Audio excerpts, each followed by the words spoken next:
Hola chicos, ¿cómo están? Bienvenidos a una clase más de farmacología. Hoy veremos el aparato respiratorio.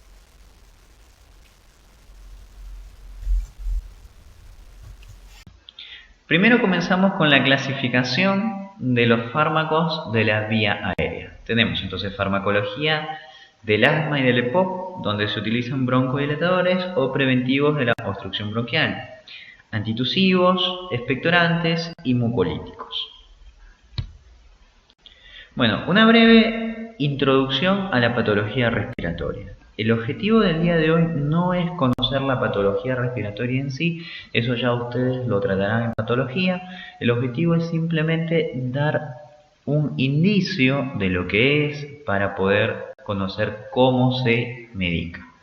Entonces, el asma. ¿Qué es el asma? El asma es una enfermedad inflamatoria de la vía aérea asociada a una triada que es hiperreactividad bronquial, inflamación y obstrucción de la pared de la vía aérea. ¿Sí? Entonces, hay una inflamación de la pared que lleva a una obstrucción de la luz, una obstrucción reversible de la luz en la vía aérea.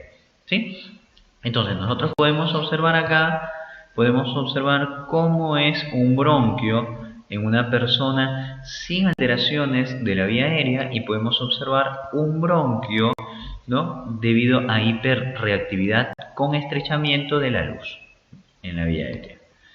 Bien, existen diferentes tipos de asma. Tenemos el asma de esfuerzo, entre 40% y 80% de la población asmática infantil. Presenta broncoconstricción durante el ejercicio de breve duración.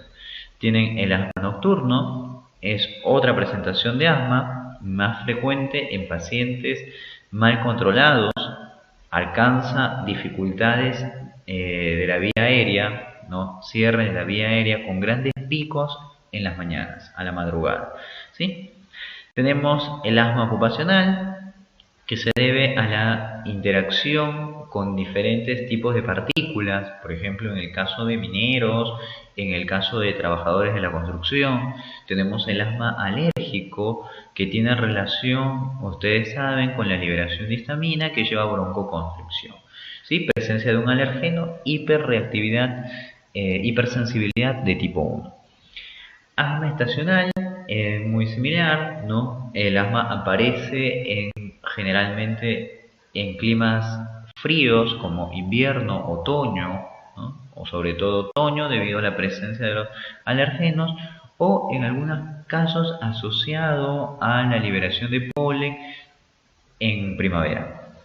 El asma inestable, ¿no?, o caótico también es un tipo de asma que aparece en algunas circunstancias y desaparece en forma abrupta. ¿Sí? Bueno, esto es solamente una breve introducción a lo que es la patología asmática. ¿Sí? Tenemos diferentes formas clínicas, puede ser leve, puede ser moderado, puede ser grave, nos puede llevar a insuficiencia respiratoria. ¿Sí? El asma leve se caracteriza por ligera dificultad para respirar y la presencia de sibilancias. El asma moderado se caracteriza por dificultad para respirar en reposo, empleando músculos accesorios, ¿sí?, menor intercambio de gases y presencia de sibilancias. En el asma grave hay marcada dificultad de la vía aérea, empleo de músculos respiratorios accesorios, ausencia o aumento de sibilancias. ¿Sí? En la insuficiencia respiratoria hay intensa dificultad para respirar, empleo de músculos respiratorios accesorios, no hay respuesta a los medicamentos, hay ausencia de sibilancias. Bien, síntomas característicos del asma tenemos tos, disnea, opresión torácica, sibilancias, ¿no? Esto se puede complicar llevándonos a cuadros de dificultad respiratoria, como ya habíamos visto anteriormente. El mal asmático se caracteriza por crisis, ¿no?, crisis de aparición abrupta que lleva al agotamiento, debilidad, malestar general del paciente, ¿no?, con presencia de respiración paradojal, hipoxemias, hipercapnias. Presenta una emergencia médica, puesto que puede llevar a muerte del paciente. El EPOC es la enfermedad pulmonar obstructiva crónica. Se caracteriza por presentar dos tipos: la bronquitis crónica, que presenta tos más expectoración por al menos 3 meses durante el tiempo de 2 años, el enfisema, que es el agrandamiento anormal de los espacios aéreos por destrucción de los tabiques alveolares. ¿Sí? Bueno, entonces, nosotros las dos patologías respiratorias que hemos visto son patologías obstructivas. ¿Cómo se trata? El objetivo terapéutico del tratamiento a seguir para estas patologías es aliviar la sintomatología, disminuir la hiperreactividad bronquial y prevenir alguna recidiva, retorno, regreso de este tipo de patologías, ¿sí? Lo que nos complica más es la insuficiencia respiratoria que estos dos tipos de patologías pueden llevar a generar en el paciente, ¿sí? La insuficiencia respiratoria que nos lleva a cuadros de disnea.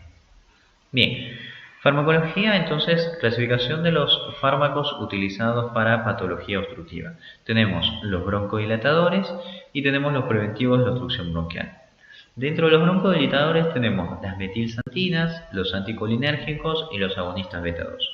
Dentro de los preventivos de obstrucción bronquial tenemos el nedocromil, el cromoglicato de sodio, los glucocorticoides y el ketotifeno. ¿Sí? Bueno, acá estamos observando el mecanismo de acción de los fármacos. Observamos los agonistas beta 2 al actuar sobre el receptor beta 2 activan la proteína GS, aumentando el AMP cíclico intracelular.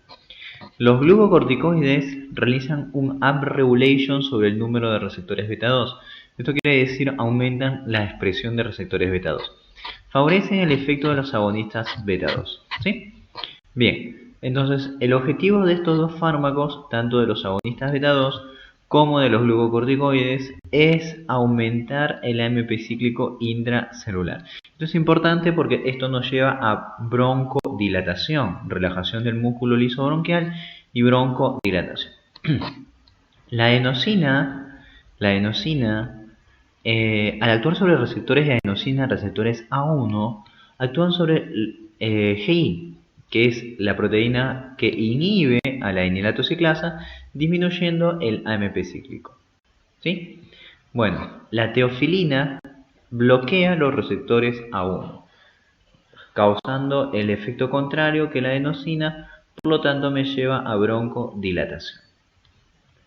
Del otro lado, nosotros vemos el mecanismo de acción del bromuro de ipratropio que bloquea los receptores muscarínicos.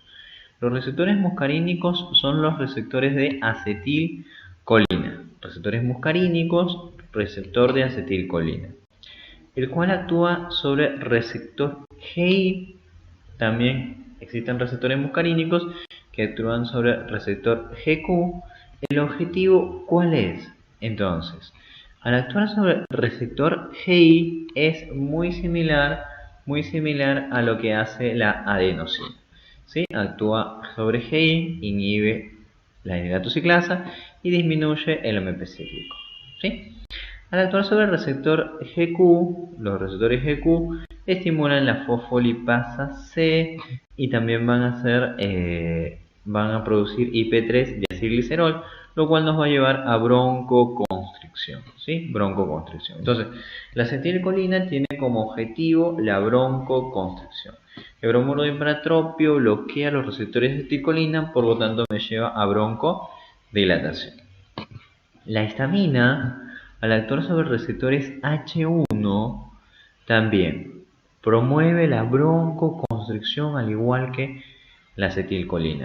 Los bloqueantes H1, los antihistamínicos, bloquean el efecto de la histamina, por lo tanto llevan a broncodilatación.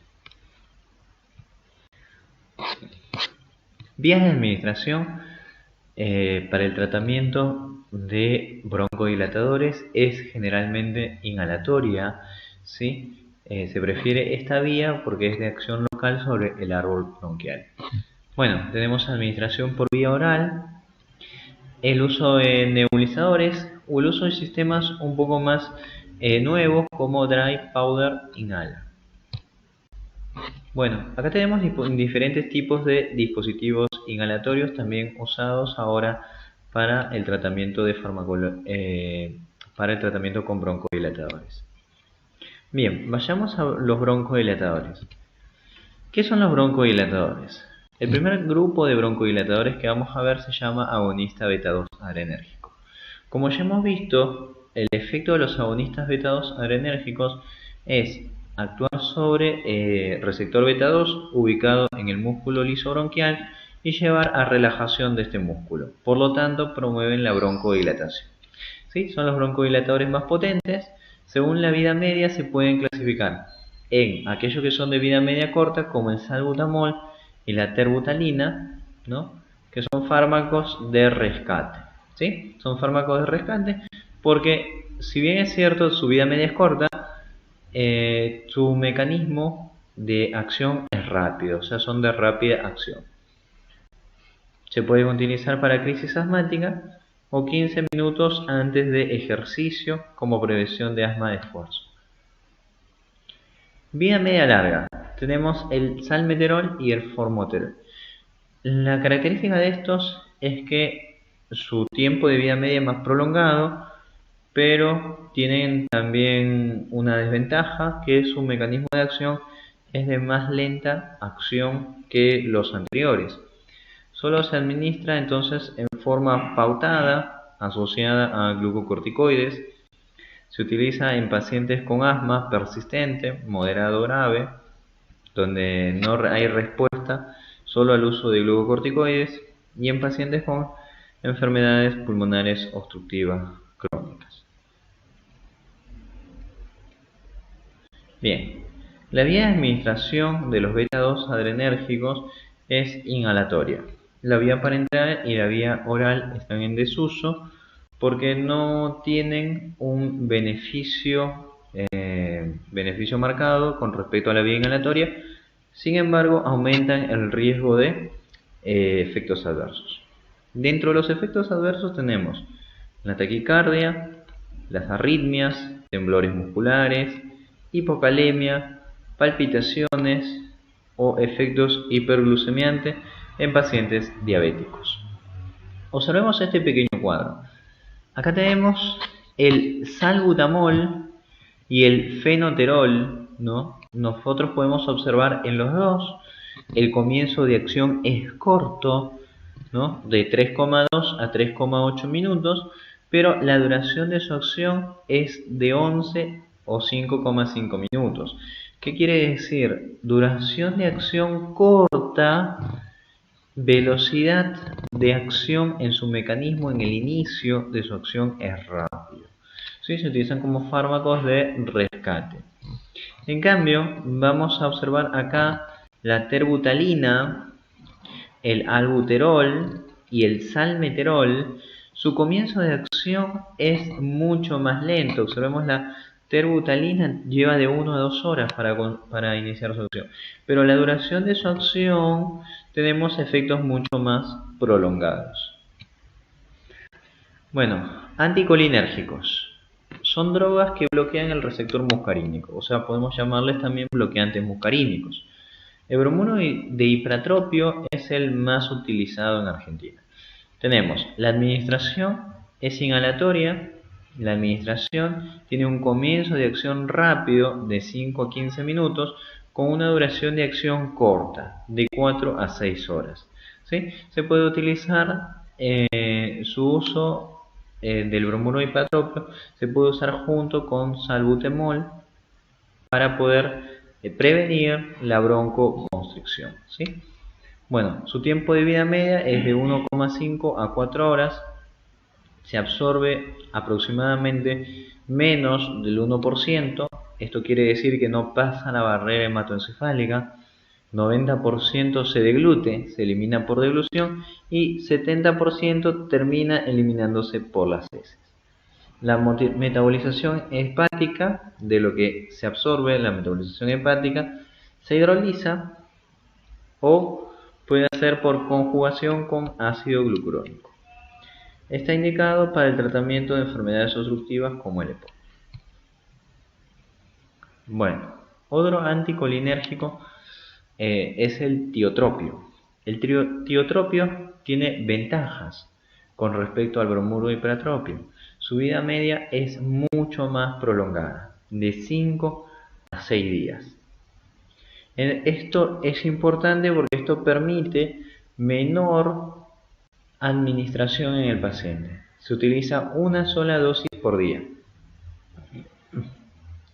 Bueno, debido a esta característica importante del tiotropio es que recién alcanza su estado estacionario luego de 25 días, con un pico máximo de acción a la semana, ¿sí? Por lo que no puede utilizarse en crisis agudas, debido a que es un potente broncodilatador de acción prolongada, pero no tiene rápida velocidad de acción. Se utiliza en pacientes con enfermedades obstructivas crónicas como el EPOC. Es importante marcar que los agonistas beta-2 adrenérgicos de acción prolongada y el tiotropio, entonces, dado su pico de acción muy tardío, no deben utilizarse para crisis agudas de broncoespasmos. Los efectos adversos de estos fármacos es de baja frecuencia, ¿sí? Entonces, los anticolinérgicos tienen efectos adversos de muy baja frecuencia. ¿Cuáles son? La sequedad bucal, la constipación, retención urinaria y visión borrosa, diplopía. Entonces, si nosotros nos damos cuenta, son efectos adversos comunes con bloqueantes muscarínicos, que ya se habían estudiado anteriormente. Las metilxantinas. Las metilxantinas son la familia de la cafeína. Entonces, acá tenemos fármacos como la teofilina, la aminofilina, la cafeína, la teobromina. Bien, y algunos que tenemos también en desarrollo que están marcados como inhibidores selectivos, ¿no?, de la fosfodiesterasa 4, ¿no? Y tenemos el ejemplo, el roflumislan, el silomast y el tiofimizlan, ¿sí? Acá podemos observar el mecanismo de acción de las metilxantinas. Tienen dos mecanismos de acción. El más importante es que inhiben la fosfodiesterasa, ¿sí? Son inhibidores competitivos de la fosfodiesterasa. Entonces, si inhiben la fosfodiesterasa, que es la enzima que degrada al AMP cíclico, aumenta el AMP cíclico, disminuyendo el AMP lineal, ¿sí? Al bloquear la fosfodiesterasa, aumentan el AMP cíclico. Esto causa un aumento de la proteína quinasa A, ¿sí? Entonces potencia el efecto de las drogas adrenérgicas. Bloquean el receptor de adenosina también, tanto el receptor A1 como el receptor A2, ¿sí? El receptor de adenosina A1 es presináptico, actúa sobre la liberación de neurotransmisores, y el receptor A2 es postsináptico, causa hiperpolarización neuronal, ¿sí? Entonces, nosotros tenemos dos acciones. Nuevamente, la más importante es que inhiben la fosfodiesterasa, ¿sí? Pero también antagonizan en forma reversible los receptores de adenosina. Bueno, entonces, según el mecanismo de acción que nosotros habíamos visto, inhiben la fosfodiesterasa. ¿Qué es la fosfodiesterasa? Es la enzima que degrada el AMP cíclico. Especialmente actúan sobre la fosfodiesterasa 4. Inhiben la liberación de citoquinas por células inflamatorias y aumenta el AMP cíclico intracelular. También antagonizan los receptores de adenosina. La adenosina, como habíamos visto en un comienzo, es broncoconstrictora. Se une a receptores de nucleótidos de purina, como lo vemos acá abajo. Los receptores de nucleótidos de purina pueden ser de dos tipos: el tipo A, que se une al ADP, y el tipo P, que se une al ATP, ¿sí? Dentro del tipo A tenemos el A1, que, bueno, está acoplado a una proteína G1, y el A2, que está acoplado a una proteína G, ¿sí? Bien, las acciones de la metilxantina son broncodilatadores porque relajan el músculo liso bronquial. Son estimulantes del sistema nervioso central, aumentan la acción estimulante del dióxido de carbono en centros vulgares, aumentan la capacidad intelectual, pero disminuyen la coordinación fina y capacidad aritmética y tiempo de reacción, como lo hace la cafeína.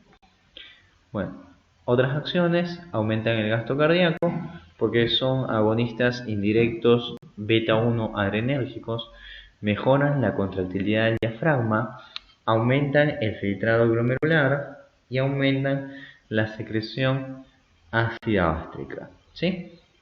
Por lo dicho, por la acción sobre el riñón, es importante marcar que tienen un leve efecto diurético. Las metilxantinas se pueden administrar por vía oral o por vía parenteral. No desencadenan hiperuricemia en pacientes gotosos, atraviesan la placenta y la leche materna, sufren biotransformación hepática por citocromo P450, no entran en la vía de la xantina oxidasa y tienen una cinética de eliminación de orden 0. Bueno, aquí estamos observando la metabolización de las metilxantinas, ¿sí? Metabolización o biotransformación. Entonces, es importante marcar, las metilxantinas se pueden metabolizar por citocromo P450, ¿sí? O mediante la xantinooxidasa, ¿sí? Citocromo P450 o mediante la xantinooxidasa. ¿Vamos bien? Es importante tener en cuenta que sus tipos de metabolización no dan origen a ácido úrico, por lo tanto, no pueden complicar la uricemia en pacientes gotosos, ¿sí? Entonces, ¿qué es lo que me genera? Metilxantinas parcialmente desmetiladas y ácidos metilúricos, los cuales se eliminan por excreción renal. Efectos adversos: taquicardia, arritmias, hipotensión a nivel cardiovascular, convulsiones, agitación del sistema nervioso central, vómitos, cefaleas y mareos como efectos adversos generales. Bueno, relación concentración-efecto. Acá tenemos que tener en cuenta diferentes rangos, ¿sí? Un rango de 5 a 20 miligramos por decilitro genera una mejoría de la función pulmonar, o sea, tiene un efecto broncodilatador y permite una ventilación adecuada en el paciente. Rangos entre 15 a 40 miligramos por decilitro pueden generar anorexia, náuseas, vómitos, cefaleas, molestias abdominales, ansiedad, que son efectos adversos ya mencionados. Rangos mayores a 40 miligramos por decilitro generan convulsiones, arritmias. Entonces, rangos menores a 5 miligramos por decilitro es inefectivo para el paciente. Rangos entre 15 a 40 miligramos por decilitro ya generan efectos adversos en el paciente, ¿sí? Y por arriba de los 40 miligramos por decilitro ya entramos al efecto tóxico. Entonces, nosotros tenemos un rango inefectivo por debajo de 5 miligramos por decilitro. Tenemos un rango terapéutico entre 5 a 20 miligramos por decilitro. Y tenemos un rango tóxico que es por arriba de los 40 miligramos por decilitro. Por arriba de los 40 miligramos por decilitro ya entramos al efecto tóxico. Y entre el efecto tóxico y el efecto terapéutico nosotros empezamos a notar los efectos adversos del paciente en un rango entre 15 a 40 miligramos por decilitro. Fármacos preventivos de la obstrucción bronquial. Tenemos los glucocorticoides. Los glucocorticoides se usan por su efecto antiinflamatorio sobre la pared bronquial. Acuérdense que los glucocorticoides inhiben la fosfolipasa A2, lo cual disminuye los componentes de la inflamación, y esto es bueno en pacientes con la pared bronquial en inflamación. Bueno, disminuye la inflamación en respuesta a estímulos radiantes, mecánicos, químicos, infecciosos, inmunitarios y se utilizan de manera inhalatoria. ¿Cuáles son los glucocorticoides utilizados de manera inhalatoria? Bueno, acá tenemos marcado la beclometasona, la fluticasona, la budesonida, la triamcinolona como los más importantes, ¿sí? También tenemos otros, como lo pueden observar, la flunisolida, la mometasona y en investigación tenemos la ciclesonida. Cuadrito de glucocorticoides. ¿Qué observamos acá? La absorción pulmonar, fíjense, y la vida media. Nos interesa bastante la vida media. Entonces, ustedes dense cuenta. Acá, la beclometasona tenemos de 5 a 15 horas vida media. La flunisolida de 1 a 2 horas. La fluticasona de 3,1 hora, entre 3 a 4 horas. La triamcinolona de 2 a 5 horas, ¿sí? Entonces, si nos fijamos acá, la que tiene mayor tasa de vida media es la beclometasona. Efectos adversos. Debido a su inhalación, pueden generar irritación del árbol bronquial por efecto propelente, disfonía por acción sobre las cuerdas vocales, puede generar disquinesia sobre los músculos vocales, candidiasis orofaringia y ronquera. Cromoglicato nedocromil.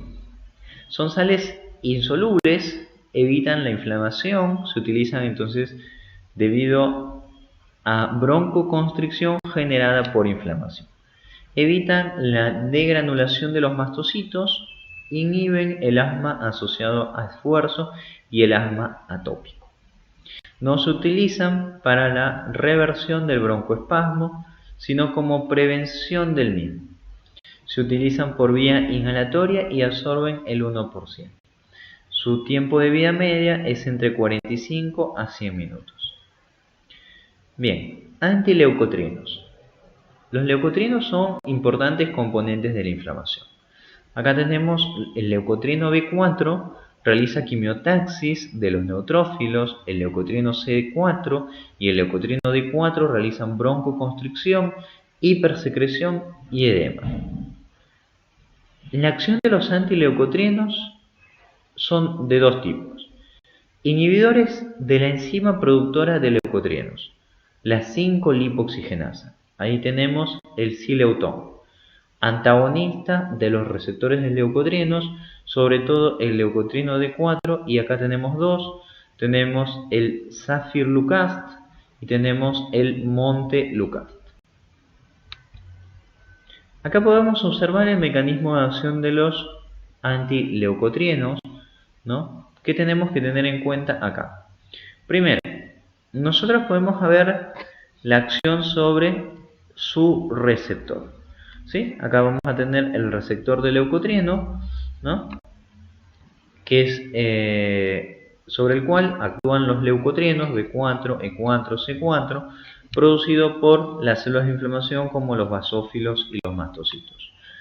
En el caso de inflamación, al actuar sobre este receptor ubicado en el músculo liso bronquial, producen broncoconstricción. Entonces es importante notar el aumento de la permeabilidad vascular, el aumento de la producción de moco y el reclutamiento de mayor número de basófilos y linfocitos. El montelukast y el zafirlukast lo que hacen es bloquear el receptor de leucotrienos asociado al músculo liso bronquial.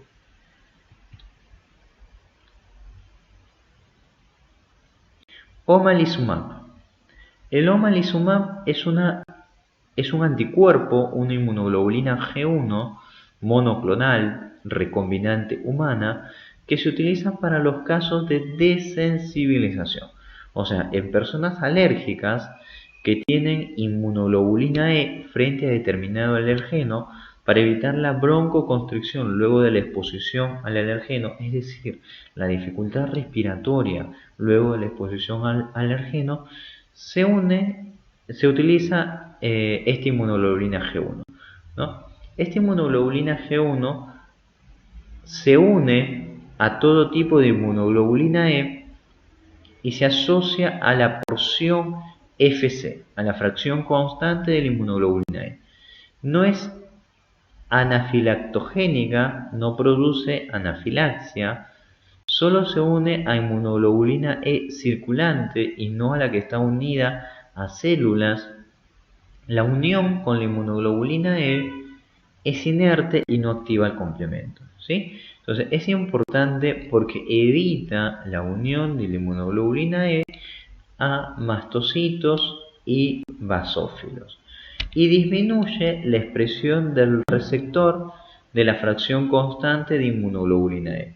Se puede aplicar tanto por vía subcutánea como por vía endovenosa. Otros fármacos utilizados en tratamiento de la broncoconstricción. Tenemos el sulfato de magnesio y la adrenalina. El sulfato de magnesio se comporta como un antagonista de calcio fisiológico. Quiere decir que bloquea los canales de calcio, o sea, realiza broncodilatación. Su uso es discutido en asma agudo, ¿no? Debido a que puede tener algunos efectos, algunas complicaciones que nos lleven a intubación del paciente. Entonces, para evitar estos efectos es importante no utilizarlo en crisis agudas. Su efecto es a los 2 minutos con un pico a los 25 minutos y una duración de acción de 2 horas. La dosis es de 75 miligramos por kilogramo en 100 mililitros de solución fisiológica a goteo en 30 minutos. Se puede repetir a las 6 horas de aplicado. Mantener los niveles, es importante mantener los niveles de magnesio entre 4 a 6 miligramos por decilitro debido a que el uso de esta droga puede elevar.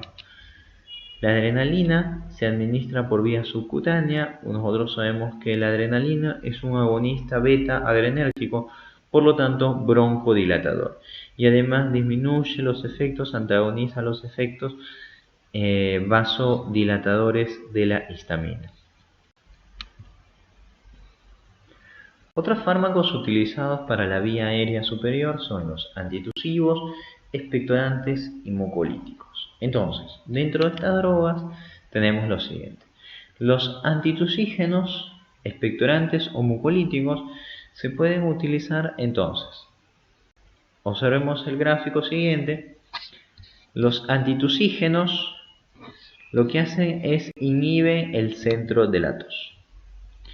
Mientras que los expectorantes aumentan el volumen de las secreciones bronquiales y fluidifican las secreciones. Los mucolíticos únicamente fluidifican a las secreciones bronquiales y esto facilita su expulsión. Antitusivos. Como habíamos dicho, inhiben el centro de reflejo de la tos. Se utilizan los alcaloides de opio como la codeína, o sea, los opioides, como la codeína, la noscapina, levopropoxifeno, dextrometorfano, que es un derivado importante de la morfina, muy utilizado, como lo estamos observando en la imagen, ¿no? En bisolvón antitusivo, ¿sí?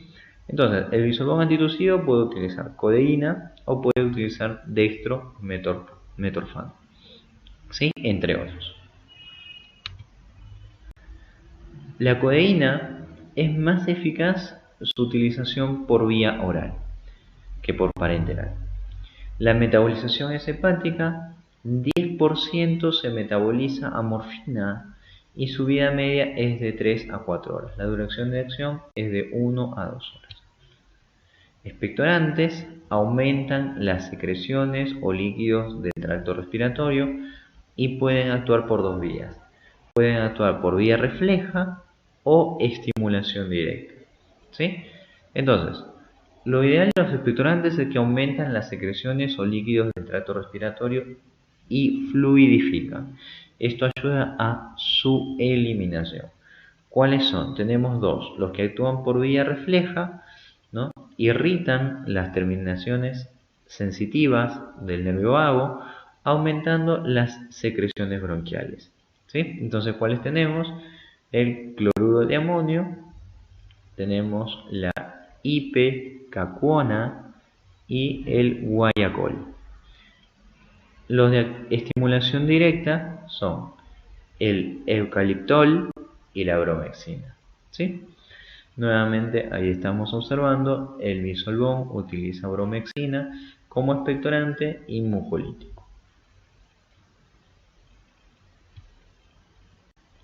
Dentro de los mucolíticos, estos disminuyen la viscosidad. Su función es simplemente